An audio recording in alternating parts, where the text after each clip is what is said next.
Hey guys, this week we're looking at something a bit different than what we're accustomed to in my reviews. This game is called Monolith, and it's a top-down shoot-'em-up game that gives off a really neat little retro vibe. You control what appears to be a ship, and you move around an abandoned facility fighting enemies and earning power-ups to try and progress. The map is really simple, as it's just a collection of rooms, and the way you view it from the menu sort of reminded me of the old Metroid games, but it's not as detailed as that. I can't really explain it. You can teleport from room to room, which is handy because it prevents you from having to backtrack. So the goal is to make your way through each of the areas and defeat your enemies.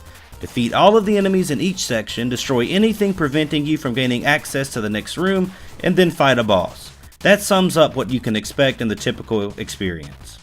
In order to do this, you really need to focus on racking up money so you can use that to get health or upgrades, which can be bought from certain areas on the map that serve as markets.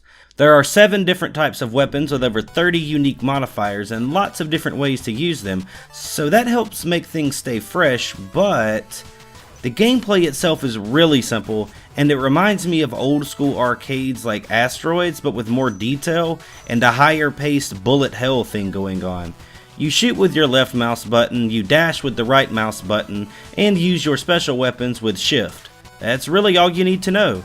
The boss fights are really chaotic, and that was the most fun I had, but don't expect anything incredible out of the gameplay here, because it's just not there. I'll give it credit, it does feel good on the hands, and everything's really smooth. It does what it sets out to do very well.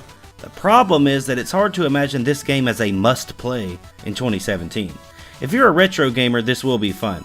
If you were born anytime after 1995, you probably won't even understand why it exists. What I really enjoyed about it is the music. The 8-bit tracks bring the nostalgia on strong, and it took me back to the good old days of gaming when I was a kid. It's fast-paced, it's fun, and it makes your boss fights feel more important, so kudos to Monolith on the soundtrack, I have to admit that much. So, the gameplay's below average and the music is above average, so I guess I could say this game is average? Does that make sense? The reason I won't is because there's no reason to play. The website says to play for score, play for time, play just to win, we don't judge. Well, that just isn't enough. The game isn't fun enough on its own for me to just play for a score. Something's missing here that would drive me to come back and play this again. It's just not doing enough for me to recommend it for anything over $3 or $4. If it's in that price range, I would say it's worth picking up. I'm not sure what the price will be because the game isn't released on Steam at the time of this review, but I would say to at least check it out when it's released and see if you can get it really cheap. Well, that is Monolith, guys. If you like it, leave a like. If you like me, subscribe. Don't forget to join our Discord and join Team Brax when you get there, and I'll see you on the next one.